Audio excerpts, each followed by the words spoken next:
Před pár dny jsem na jednom ze zpravodajských portálů v Česku četl článek, který se snažil, ať už to bylo vědomky nebo ne, rozdělovat lidi na jakési dva tábory, kdy ten způsob, jakým byl ten článek napsán, implikoval, že samozřejmě ten jeden tábor je ten správný a ten druhý je ten špatný. Asi nemá smysl zmiňovat, o co konkrétně se jednalo, ale zaujalo mě spíš právě ta problematika takového to rozdělování na dobré a špatné podle toho, jak člověk vnímá nebo snaží se sám sobě si vysvětlit dění ve světě. Nejsem si ani jistý tím, že sami autoři to tak psali záměrně, za cílem něco rozdělit tak či onak. Protože čím víc sám vnímám svět i svoji vlastní mysl, tím více pochybuju o tom, že jakékoliv dělení na cokoliv je svým způsobem úmyslné. To, co je pravda, a to, jak o pravdě mluvíme, je jedna ze zásadních věcí, nad kterými moje mysl permanentně přemýšlí. Je to samozřejmě následek prožitku vlastního života, které často dávají jiné úhly pohledu na věci, které se dříve zdávaly samozřejmými. A tak člověk stále více a více pochybuje o tom, co je právě pravdou, co dává smysl a podobně. Jeden z nejjednodušších způsobů, tím chci říct, že se mi zdá být jakožto primárním v myslích mnoha lidí, když jde na to rozdělovat věci na dobré nebo špatné, je čistě posuzování věcí z toho hlediska, zda vedou k očekáváním a přáním jednotlivce nebo nevedou. Pokud něco vede k cíli jednotlivce, pak je to často považováno za to dobré, a pokud to vede proti jeho cíli nebo úmyslu či představě, pak to je samozřejmě považováno za to špatné. To je velmi jednoduchý způsob nahlížení na věc, ale i ten sebou nese hned další problém a další otázky. To jest, jaký je zdroj našich plánů, úmyslů a očekávání od věcí.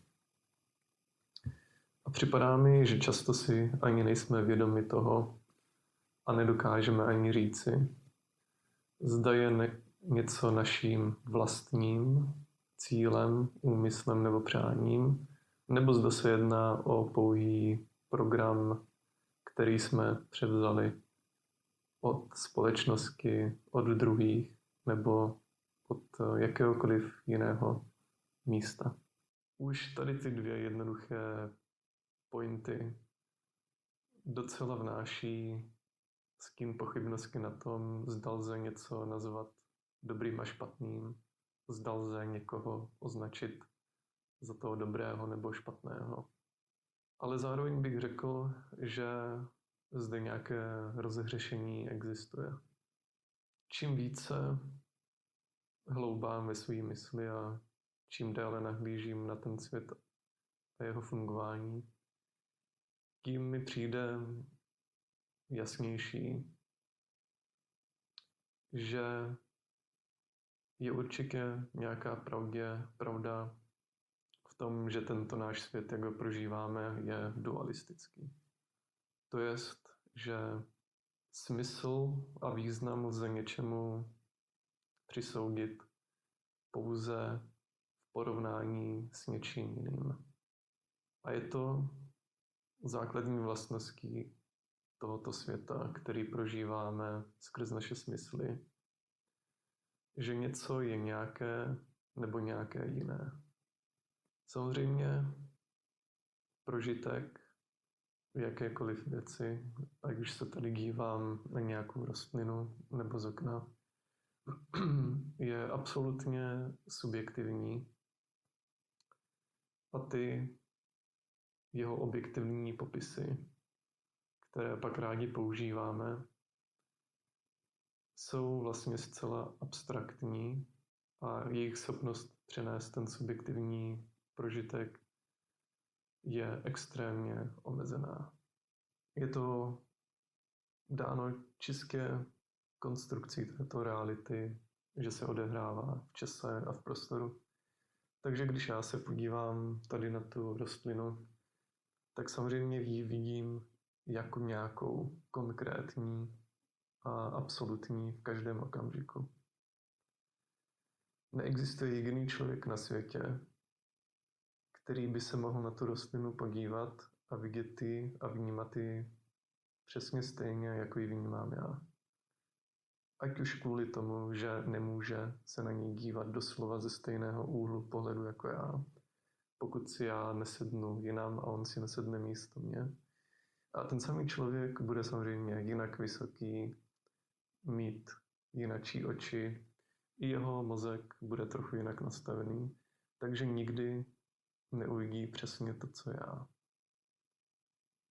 Takže jediné, co nám zbývá pro přenášení těchto subjektivních věmů, které jsou vlastně tím jediným, co je nám v této realitě dostupné, něco jako slova, fotky, popisy, měření a podobně. Jenže ať už použiju jakékoliv slovo popisu oné rostliny, nikdy neobsáhne to, co vnímám. Když použiju nějaké slovo, aby popsalo barvu, zelená, tak to neobsáhne ten přesný odstín. Ten odstín nedokážu nikdy popsat.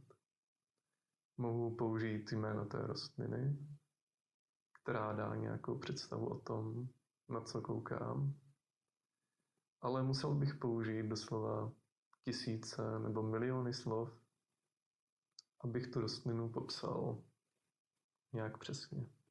Tím mířím k tomu, že ať už cokoliv změříme nějakým instrumentem, ať už to popíšeme slovem nebo podobně, nějakým číslem, tak nic z toho není přímým prožitkem ani jednoho z nás. A tak když se bavíme o tom, že je něco špatné nebo dobré, tak i to posuzujeme na základě toho, v jakém kontextu známe tyto dvě slova, dobré a špatné. A to, jak já vnímám tyto dvě slova, je určeno mojí vlastní historií a stejně tak to bude vnímáno jinak někým s jinou historií prožitku a vnímání světa. Jediné, o co se můžeme snažit v nějaké komunikaci o našich prožitcích, které jsou tou jedinou nám dostupnou vnímatelnou realitou, jsou pouhé značky, které se snaží něco přiblížit, ale nikdy nejsou tím, tou věcí. Abych se ale dostal hlouběji do toho, co vnímám jako podstatu dobrého a špatného, pokud to teda mám oproskyt od vlastní úmyslu, pohledu na věc a cílů, pak bych musel vstoupit na pole jakýchsi absolutních definic, které jsou ač nejblíže pravdě, jak se mi to zdá, tak jsou zároveň nejvzdálenější realitě v tom smyslu, že nepoukazují na nic, co považujeme za konkrétní. Skrze všechny prožitky v mém životě bych musel usoudit, že pokud existuje nějaká jedna jediná pravda, která by rozdělovala to v naší duální realitě na dobré a špatné, pak by to byla ta pravda, že tím jediným pravdivým může být to, co je konstantní od samého počátku reality po ten nejzazší konec reality někde v nekonečnu. Tady se člověk už dostává na pole spirituality, řekněme, nebo nějaké ezoteriky, metafyziky. Ale to je, zdá se mi, nevyhnutelné, kdykoliv se člověk snaží přijít na podstatu věcí. Ale z tohoto úhlu pohledu, který se snaží být pohledem ze všech úhlů a zároveň žádných úhlů, lze pak samozřejmě říct, že touto absolutní pravdou je něco jako každý každičký okamžik. A každý okamžik od počátku do konce reality během celého nekonečna nebo prostoru nekonečných možností, pokud tak můžeme ten vesmír nazvat, je právě ten prvotní prožitek každého okamžiku, který není zatížený žádnou snahou o jeho popis nebo měřením nebo vyčíslením. Pak lze samozřejmě, když možná to není samozřejmě, to tady používám slova, která jsou zase produktem nějakých naučených vzorců přemýšlení a mluvy, že pokud si mám představit tu nejzazší možnou realitu, to jest nejvzdálenější možnou budoucnost, které lze dosáhnout, do které lze dojít skrz prožitky reality, pak tuto nejzazší, nejvzdálenější realitu, která nabízí nejvíce nejlepších prožitků, lze nazvat tedy, řekněme, za něco dobré, aby to trochu dávalo smysl. Pak když si představím realitu nebo vesmír, který skončí nanosekundu po svém vzniku a jehož jediným prožitkem může být, řekněme, záblesk světla a hned následující konec, pak se jedná pravděpodobně o realitu, která nebyla tak dobrá jako realita, trvající, řekněme, několik miliard let, která umožnila prožít mnohem více prožitků, poznat více rozdílů a rozličností mezi vším existujícím.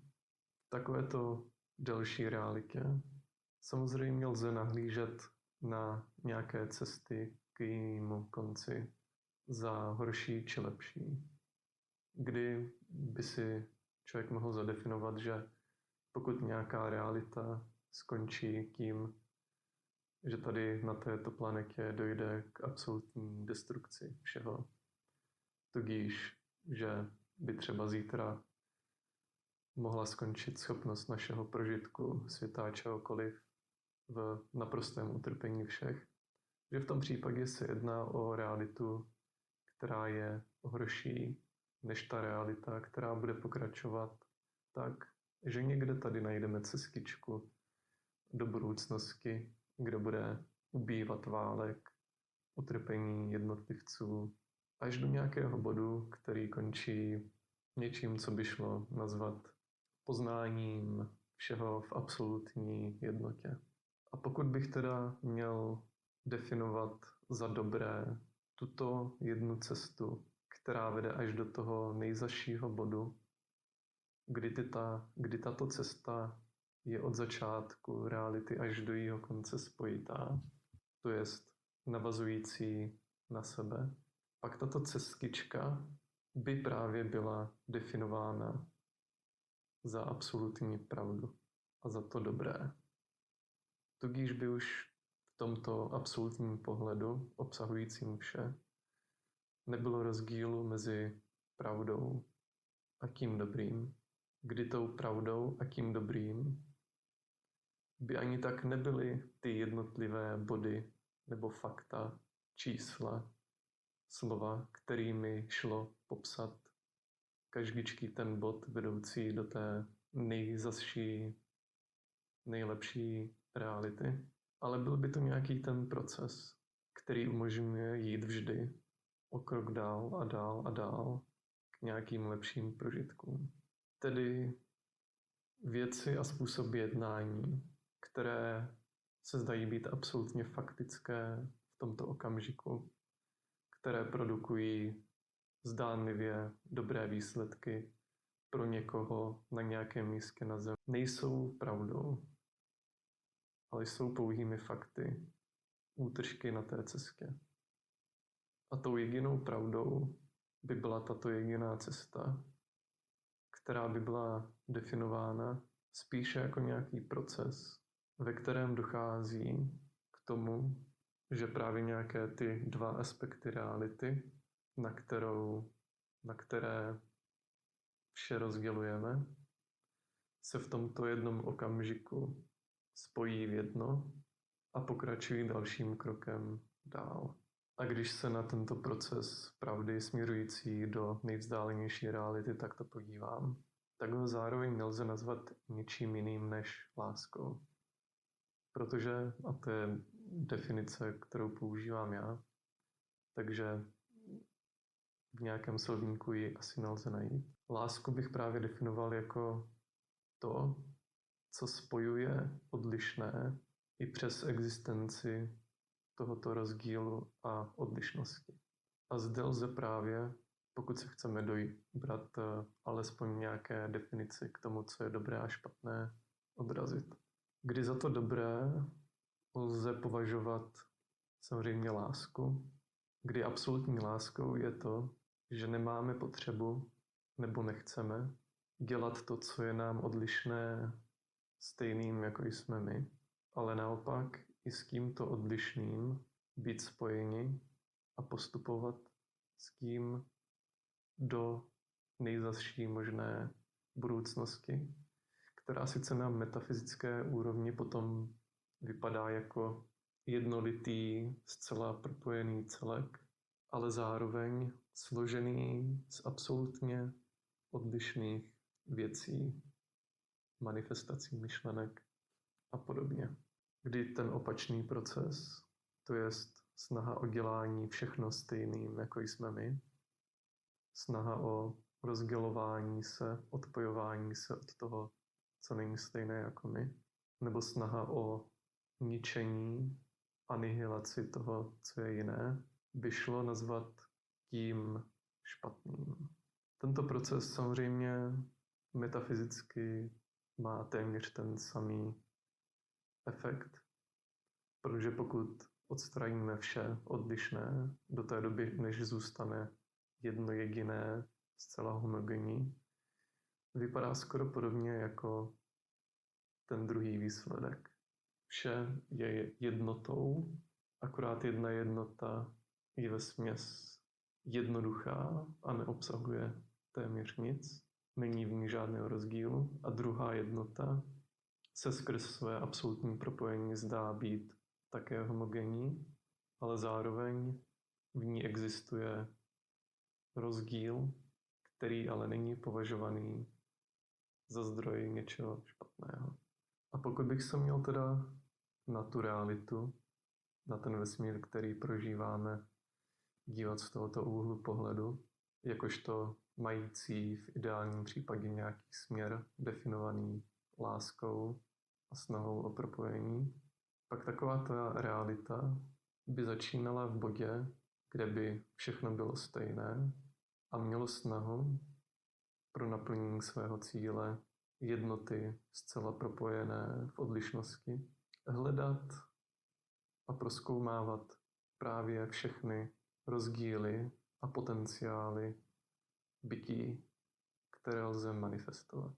Tudíž v takovém vesmíru nebo v takové realitě by na začátku převládala snaha vymezovat se od všeho ostatního, hledat všechny možné cesty, vzdalovat se svým způsobem tedy nějakému počátku, původnímu bodu, přivlastňovat si pro sebe nějaké niky, oblasti, ve kterých si lze, tak říkajíc, hrát na svém vlastním písečku. Ale v nějakém bodě by člověk existující v takové realitě začal vnímat, že ta prvotní svoboda kterou umožňovalo hledání všech potenciálů v prostoru, který byl zcela volný, bez omezení, přestává fungovat, neboť začne docházet k nějakým kolizím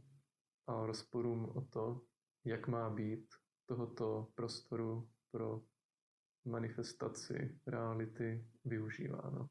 A v tu chvíli tedy v takové realitě začne docházet ke konfliktům, kdy právě začíná být vnímáno to odlišné tomu, co my chceme, za špatné, a to, co jde obdobným směrem, hledá obdobné potenciály jako my, za to správné. Do té doby a v této době by šlo takovou realitu považovat jakožto za motivovanou směrem tomu jít k absolutní individualizaci, vymezování se vůči všemu ostatnímu a hledání skulinek ve stále více naplněné realitě, ve které ubývá prostoru, ve kterých lze hledat nové způsoby bytí.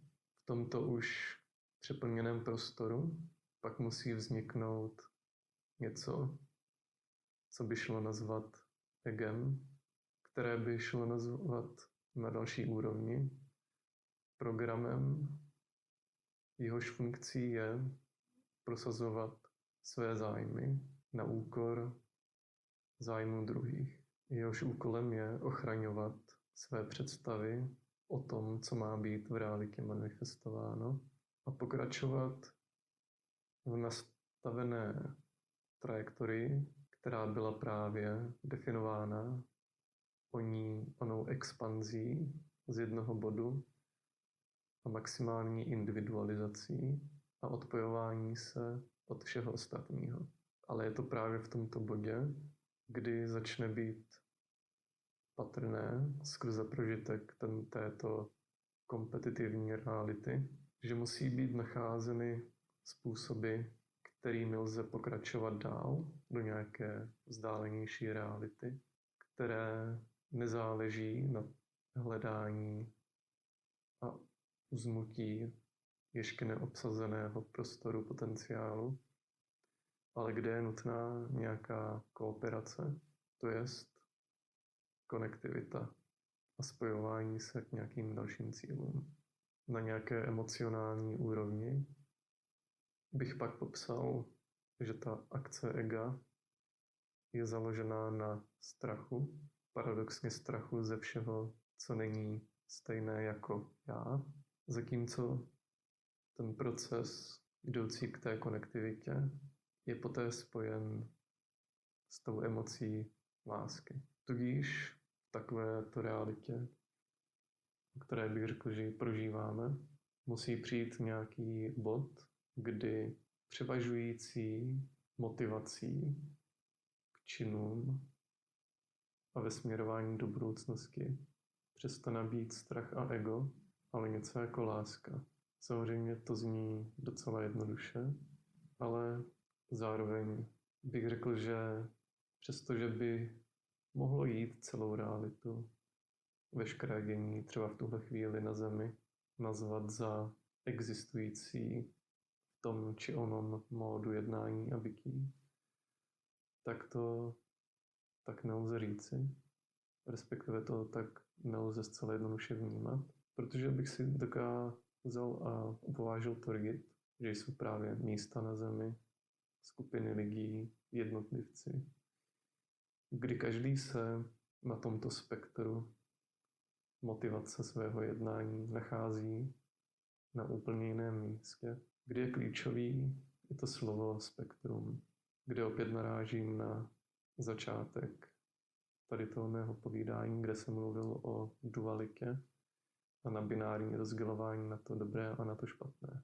Kdy realita je trochu jiná, kdy každý člověk je ve svém životě v nějakou chvíli do jiné míry a v jiných oblastech života v různém podílu motivován strachem, to je snahou udělat sebe nebo druhé stejným, jako je on sám, nebo se odpojit od všeho, co není stejné, co nemá stejný cíl a představy, jako má on sám. Oproti motivaci založené na lásce, to je vnímání, že svět je lepší, když je zachována rozličnost všech, ale vše je propojeno, bez potřeby dělat to jiným, bez potřeby nutit to jít to stejným směrem. Samozřejmě v takovémhle nahlížení na svět a to, co ho řídí, jakým směrem se ubírá,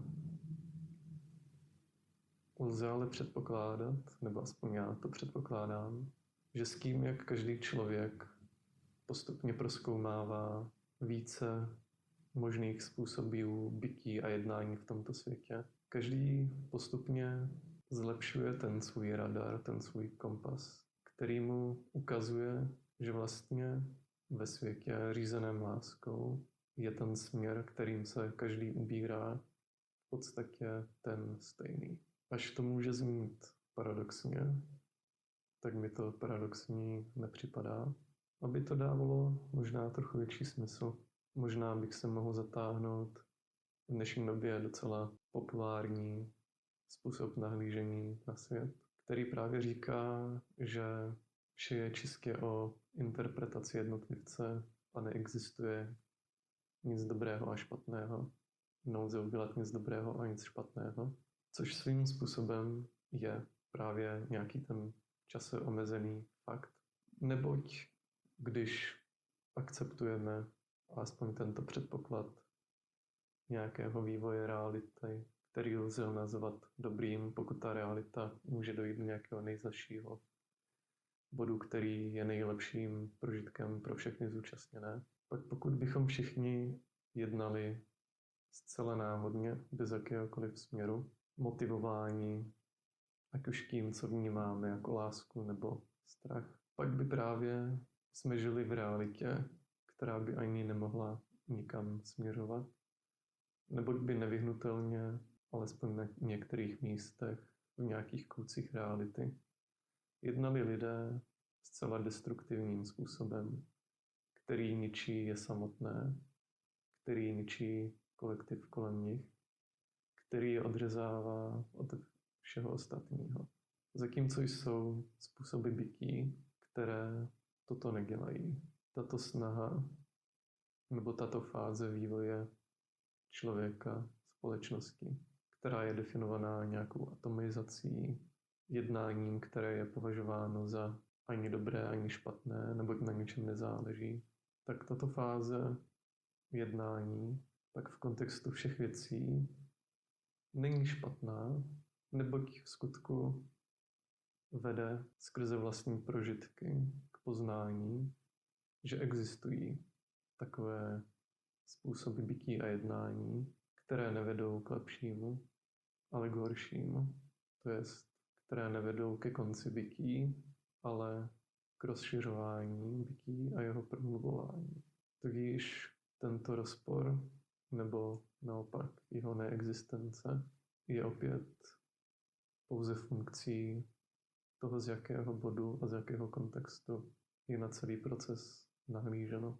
Když jsem tady zabřednul do toho, že vše je svým způsobem relativní, ale zároveň absolutní, když se na věc nahlíží z absolutna a ne z jiného úhlu pohledu, můžu se dostat k myšlence, kterou jsem měl na mysli poslední dobou, opět týkající se dnešního světa a jeho vývoje. Před 4 lety, když začala epidemie koronavirusu, aplikoval jsem na ní samozřejmě svoje poznatky a nahlížení na svět, svoje intuice, které mi říkaly, že je pravděpodobné, že se budeme vyvíjet takovým či onakým směrem.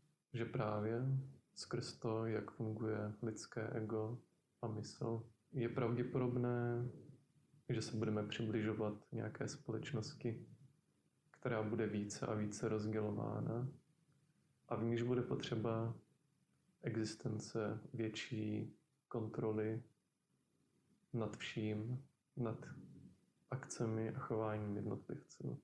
Ty nejčernější scénáře, které jsem předpokládal, se ale ve své podstatě nestaly. Kdybych měl ale zpětně hodnotit situaci a jak probíhala, tak bych ani neřekl, že jsem na věc nahlížel špatně.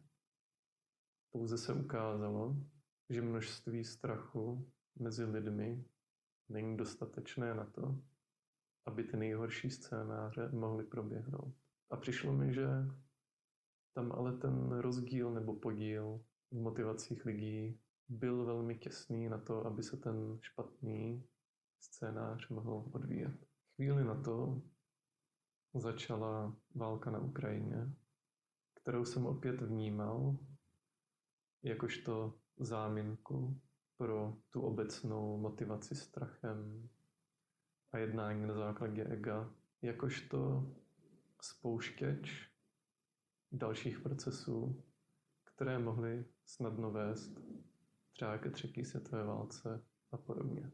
A přestože navenek jsou samozřejmě, opět to nevhodné použití slova samozřejmě, ohlasy na veřejnosti, nebo alespoň na začátku samotné války, byly ohlasy na veřejnosti a navenek zcela jednoznačné a právě zase určené nějakým programem vycházejícím ze strachu a z nenávisti, které mají potřebu rozdělovat, odpojovat se a podobně. Ale ta realita, to vnímání člověka uvnitř, nějakou tou intuicí a srdcem, tak polarizované nikdy nebyly. A opět se z mého pohledu ukázalo, že ačkoliv navenek žijíc v tom systému, ve kterém žijeme, máme potřebu vykazovat nějaké vlastnosti, tak uvnitř, pokud na to opravdu dojde, vnímáme tu naši lásku, kterou v sobě máme, dostatečně na to, abychom nejednali zcela podle toho ega a strachu, ale maximálně jenom dávali na venek na nějakých sociálních médiích a podobně to, že jsme zajedno s tím systémem. A tak jsem si všiml, že tato snaha celkově lidí na zemi o to jít do nějaké velké války opět nebyla tak velká, jak ji šlo možná očekávat. A že existuje v podstatě jenom navenek, což je právě doména strachu a ega. Uběhl opět nějaký čas a spustil se další problém v Izraeli, v Palestině. A opět bylo by to očekávanou akcí ega a strachu, tak jak je známe z minulosti, kdy víme, že jeden akt nenávisti je potřeba oplatit druhým a větším, že i tam k tomu ve své podstatě nedošlo do té míry, do které mohlo. Protože když člověk historicky vnímá i navenek vyřčené snahy o to rozpoutat takové či makové války s Ruskem, s Čínou, s Iránem a podobně, tak ta realita, ač k jejímu naplnění byly vytvořeny dobré podmínky, nenastala, neboť odpor a celková chuť a motivace válčit na základě strachu, ničit vše jiné, než jsme my sami, už není tak silná, jako bývala. Zdá se. A tak více a více nabývám na dojmu, že opravdu nacházíme nějakou zlatou střední cestu, která je, dalo by se říci, jakýmsi zásahem zůry, o kterém vždy člověk musel mluvit, pokud chtěl, aby k žádným válkám a ničení po celé planetě nedošlo.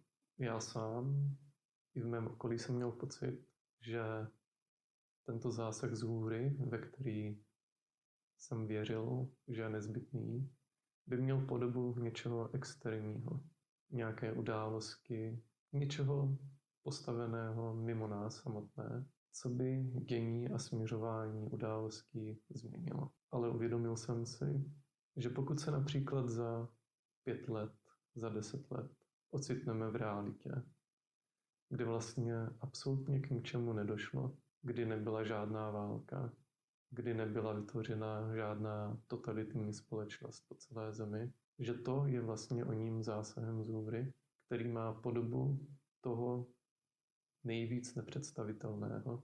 A to je, že každý člověk v sobě individuálně právě najde tuto lásku a že se nebude rozhodovat ve svém okolí na základě strachu, nenávisti, ale naopak. Tím nechci říct, že na celém světě, všude a mezi všemi lidmi dojde k něčemu takovému, protože každý, jak už jsem zmínil před mnoha minutami, je osobně ve vývoji z hlediska toho, co ho motivuje někde jinde. A tak samozřejmě tam, kde jeden člověk se rozhodne jednat na základě strachu a začne zabíjet a ničit, tam bude větší pravděpodobnost, že na jeho akce bude reagováno úplně stejně. A že se minimálně v jeho dané lokalitě svět opravdu stane o ním peklem. Ale neznamená to, že se toto jednání musí rozšiřovat po celém světě. Tudíž to, že zde je nějaký relativně omezený konflikt na Ukrajině a v Izraeli a že zde existují snahy o to je rozšířit na konflikty větší, neznamená, že tyto větší konflikty opravdu nastanou, protože jednoduše už kolektivně není po celé světě tolik nenávisti a strachu, aby bylo možné, aby vlastně vznikly. A pokud by vznikly uměle vyvolány pouze pár lidmi, kteří jsou opravdu řízeni čistě strachem, nenávistí a egem, pak by se pravděpodobně již našlo dostatek lidí, kteří by byli schopni říci ne, i když se nachází historicky na místech a na stranách, od kterých by bylo očekáváno, že se na základě programování, kultury a prostředí, ve kterým žijou, slepě takovémuto jednání přidají.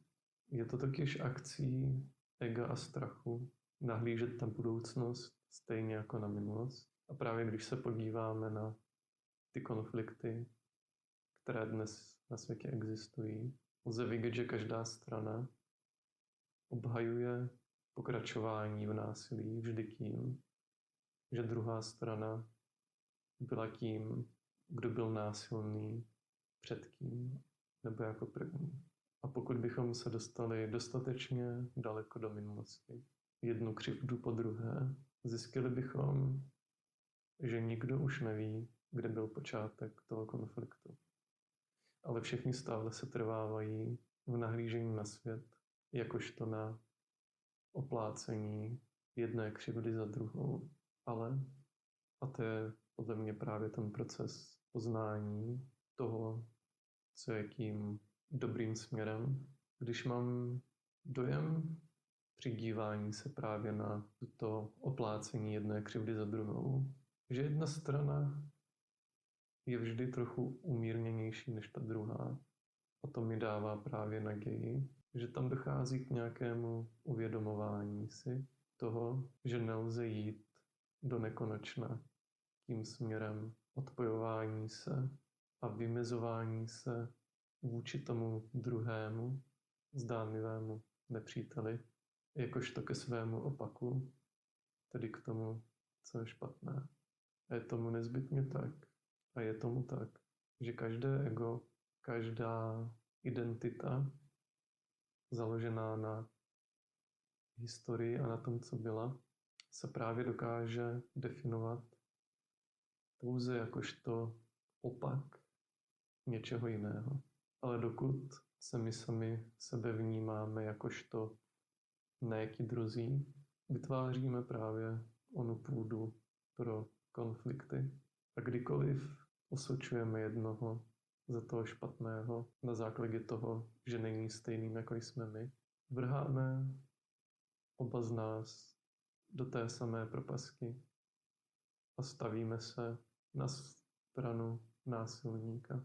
Tudíž pokud se jedna strana vnímá za tu morálně nadřazenou, za tu dobrou a pokračuje konfliktu a osočování někoho druhého, je absolutně tím samým. Protože jak jinak ho ta druhá strana může vnímat, než toho násilníka, který odmítá její perspektivu a vnucuje jí tu perspektivu svou. Teď tady samozřejmě mluvím nějakou dobu o motivaci na základě strachu a lásky. Jako kdybych se chtěl nad tyto strany postavit, ale nedokážu, protože sám moc dobře vnímám a je to tím pro mě nejbolestivějším, kde ve mně existuje rozpor mezi tím, co vím za pravdu a tím, co si moje mysl a ego myslí.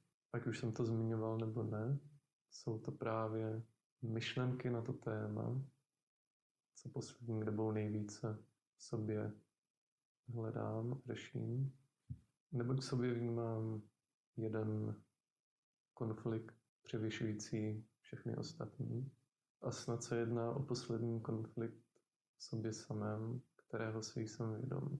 Ale samozřejmě toho, čeho si nejsme vědomi, nedokážeme popsat a dát na světlo pravdy a vypořádat se s tím. Nicméně se jedná o to, že ve hledání nejvyšší pravdy, které jsem si vědom, jsem tedy samozřejmě na základě tohoto pozorování světa a svojí vlastní hlavy, myšlenek, srdce a intuice dospěl teda k tomu, že největší pravda je láska. A to můžu i jasně potvrdit z přímé zkušenosti a nejen z nějakých myšlenkových intuitivních procesů, neboť i doteď můžu s jedinou jistotou říct, že to nejreálnější a nejpravdivější v mém životě byla láska, nebo je láska, kterou jsem prožil a cítil. A pokud já sám si definuju lásku jakožto něco, co překonává rozdíly a usiluje přesto o propojení, pak bych selhal sám sebe. Protože pak bych i musel jednat trochu jinak, než jednám. Neboť se v bodě nejvyšší lásky, kterou jsem ve svém životě poznal, už nesnažím o žádné spojení. A jsem si moc dobře vědomý, proč. Je to opět na základě ega a nějakého naučeného vzorce jednání. Jímž má být vyhnutí se toho, z čeho mám strach. Bohužel součástí tohoto prožitku lásky pro mě bylo i pochopení, nebo spíš pocit, že není chtěna a odmítána, že není chtěna a že je odmítána. A tak jsem se naučil, nebo přesvědčil sám sebe o tom, že abych se vyhnul tomu pocitu odmítání toho nejlepšího, nejpravdivnějšího a nejreálnějšího ve mně, tak nesmím tuto lásku pronásledovat a dávat jí najevo. Jsem si moc dobře vědomý, že je to akce ega ze strachu z tohoto poranění a že je to jenom nějaká racionalizace mysli. Na druhou stranu je to strach a část ega, které zdá se nejsem schopný v tuhle chvíli překonat. Ačkoliv by mi moje vlastní přesvědčení říkalo, že bych měl tento strach z dalšího opakovaného odmítnutí toho nejlepšího ve mně překonat a být přítomný a k dispozici i tak. Ale nejsem o tom přesvědčený. A je to právě bod, ve kterém je to můj strach, ego a mysl, které mají silnější slovo. Na druhou stranu se stejnou silou jsem až do dneška odmítal mluvit o tom, o čem jsem mluvil v tomto povídání, nebo kdykoliv jsem měl pocit, že existuje něco, co mohu říct, sdělit a co může být někomu užitečné, tak vždycky přišlo opět moje ego a moje myšlenky, které mi začaly tvrdit, že nic z toho, o čem mluvím, o čem přemýšlím, není užitečné, nebo v jedné či druhé formě už o tom mluvil někdo jindy v minulosti. A protože právě moje zkušenosti z posledních pár let se mě snažili přesvědčit o tom, že veškeré moje intuice a porozumění světa jsou špatné a tedy, že bych je neměl šířit.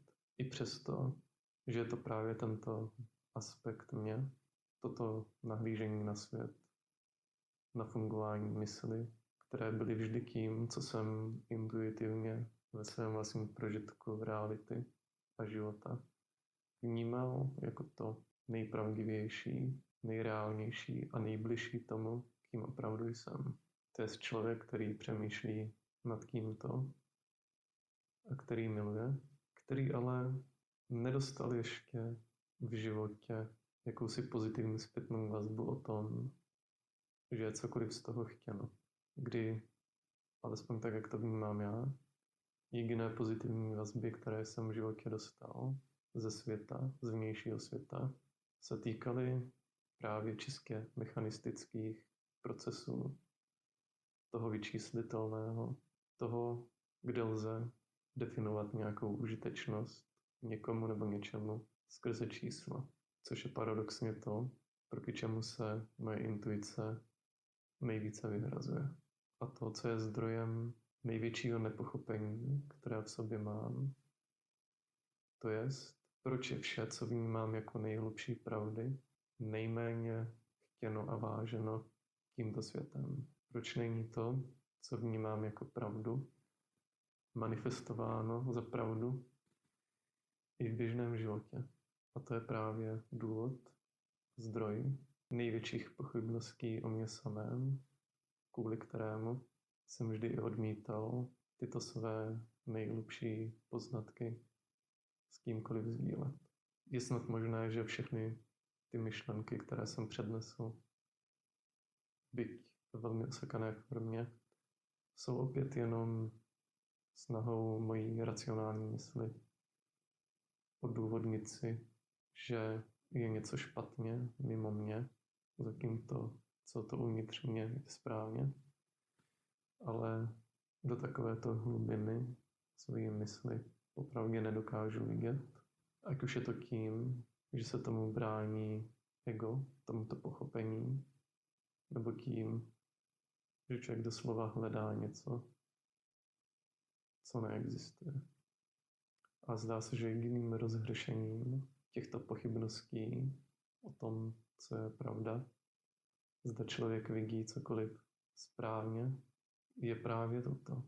Konfrontovat s tím vnější svět a nadále pozorovat realitu, tak jak se vyvíjí, a vidět, zda tyto pravdy, ke kterým člověk dospěl, budou nebo nebudou odraženy v realitě kolem něj.